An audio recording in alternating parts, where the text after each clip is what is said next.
My name is Steve Guptill. I'm an assistant fire chief at Snohomish County Fire District number 7.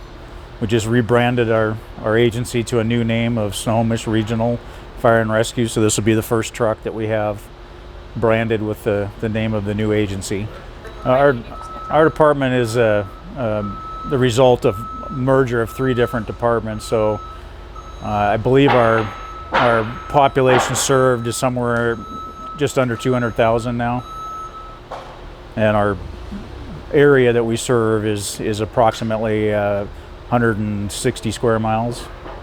So this is a heavy rescue unit that we're part of the county-wide technical rescue team. There's 2 other trucks like this in the county. This will be the truck that'll serve most of the eastern portion of Snohomish County. We've been using used Coke trucks and old fire engines over the years to carry the rescue equipment, so this will be the first purpose-built rescue truck that we've owned. So we chose this particular cab, and you know, when you're building a custom rescue like this, typically end up with a higher body to allow for the compartmentation on top. So it didn't make a lot of sense to do a short cab on this truck, so we chose a 20-inch raised roof cab. It also gives the rescue techs the ability to suit up in the back of the cab, whether it's a water rescue that they need to suit up for. There's more room back there for them to move around and get suited up inside. There's a roll-up compartment in the back that will store most of our EMS equipment in, and then places to hang up their water rescue gear, so they can get that stuff on as they're responding to the call, so they're ready to take action. So in the first, what is called the street side compartment, this has the cord reel that runs off the hydraulic generator that the truck has, so we can run electrical devices off extension cords, or a lot of the coring tools and listening tools and stuff that we use on the rescue team are electric and need power, so this system will help us with that. These slide out trays, they slide out. These upper trays not just slide out, they also come down, so you can load stuff on them, and then as you push it up, it rotates back in, so you don't have to reach up there to get stuff. This tray here is full body width, so it comes all the way out. It can also be locked in intermediate positions. So depending on which side we're operating off, whatever equipment's on this tray can go out either side of the truck. These are the controls for the breakers for the 110 system, the generator. It also has a command light, a six head deployable command light on top. So that runs all the electrical circuits. This compartment is a lot of the same type of full size slide out tray. Again, can come out either side.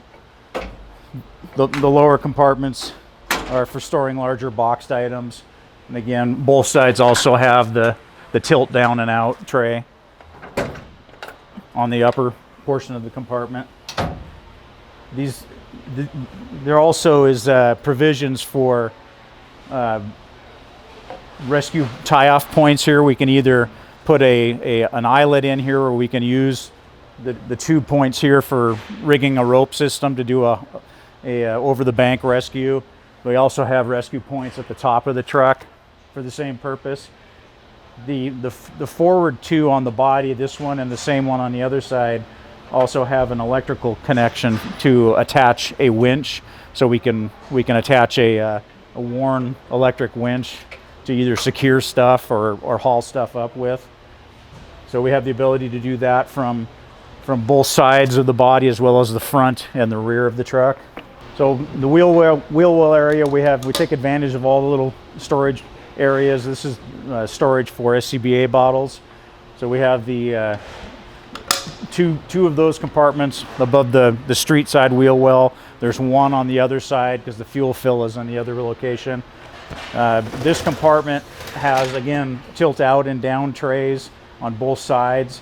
And then this lower unit here is for storing plywood that we use for doing trench rescues with.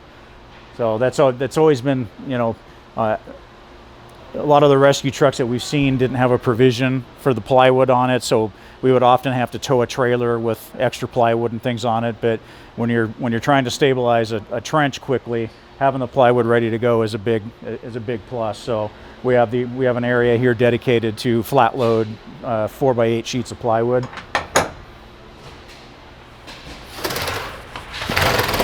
In the rearmost compartment on the street side, the lower section is just a big slide out tray, locking slide out tray. Then there's a large slide out tray here as well.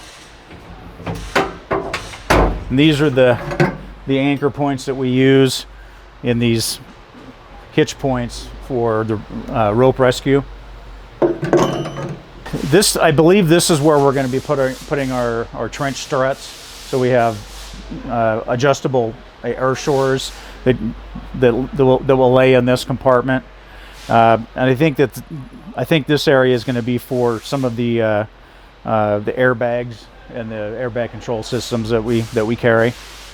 So the back of the truck has a flip down step for accessing the walk up area.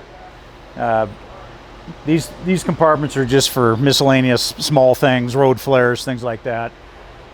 We added these larger compartments here, one on each side. One of the other things that we lacked a designated spot for is carrying just dimensional lumber, 2x4s and 4x4s. When we're doing either a trench rescue or a structural collapse rescue, a lot of times we have to cut lumber, custom length lumber to be able to shore things up. So being able to have an area to store that. It's in an area behind the roll-up door for the doors and below the catwalk compartments where there was really nothing going on with that space. So we took advantage of that area and put a compartment on both sides so we can carry the dimensional lumber. Okay, so on the top, these are what we refer to as coffin compartments. They're just very large open storage areas. This is where we'll store Stokes baskets and things that we don't use all that often, but we need to have them on the truck. So we've got 4 of those, 2 on each side, and then another very large one at the front that's portioned off. This also has the anchor points in it for the rescue attachments that we see on each corner. And then recessed into the body forward of that is the command light. Rear compartment on the curb or the street side. So on this compartment we have fixed shelves. The upper and mid shelves are fixed. The lower shelf is a slide out tray. And then we have slide out mounting boards. This is where we would mount hand tools, shovels and pry bars and things of that nature. We got 2 of those. This is also where we'll store our chainsaws and our K12 circular saws. Anything that takes gasoline will be in this compartment. It's a ventilated compartment, so it has a large fan that will circulate fresh air to keep the fumes down. And having it sealed off from the rest of the truck doesn't allow the vapors from the gas to contaminate any of the other equipment that we carry. So again, the over the wheel well compartment's the same as the other side. And this compartment is basically the same as it was on the other side. Open storage area for box stuff here. Again, this full slide out tray. And the last compartment, again, a slide out tray comes out and down. Another full body width slide out tray like the last one. Another hose reel, or cord reel, same as the one on the other side. We haven't mounted the boxes yet, but they'll be mounted on the sidewall. And these have different size and amperage plugs on them, so we can do 15 amp regular 110 plug-ins as well as higher amperage twist locks. This are the controls for the command light. So when the generator's running, we can deploy the light up from the top of the truck. It rotates and angles any direction that we need it to. And then the electrical system, the 12-volt electrical system, it's a multiplexed electrical system. So rather than have wires and relays everywhere, it's got a computer with a touch screen in the cab that tells the different systems on the truck to turn on. So it's a much cleaner system to install. So we added this custom bumper SVI built for us here. Spartan builds one as well, but this one had some features on it that the other trucks that we've had built didn't have. One of the things that they do here is they don't extend the frame rail into the bumper, so we get a much wider and open storage area. So it's a much more functional bumper. Obviously, we've got our electronic sirens as well as our Q siren, and the air horns are all contained in the bumper. Our plan is to put all of our extrication tools in this compartment and probably be able to still locate our winch that we'll be able to fasten at different locations. We believe we're going to be able to put all that in this compartment.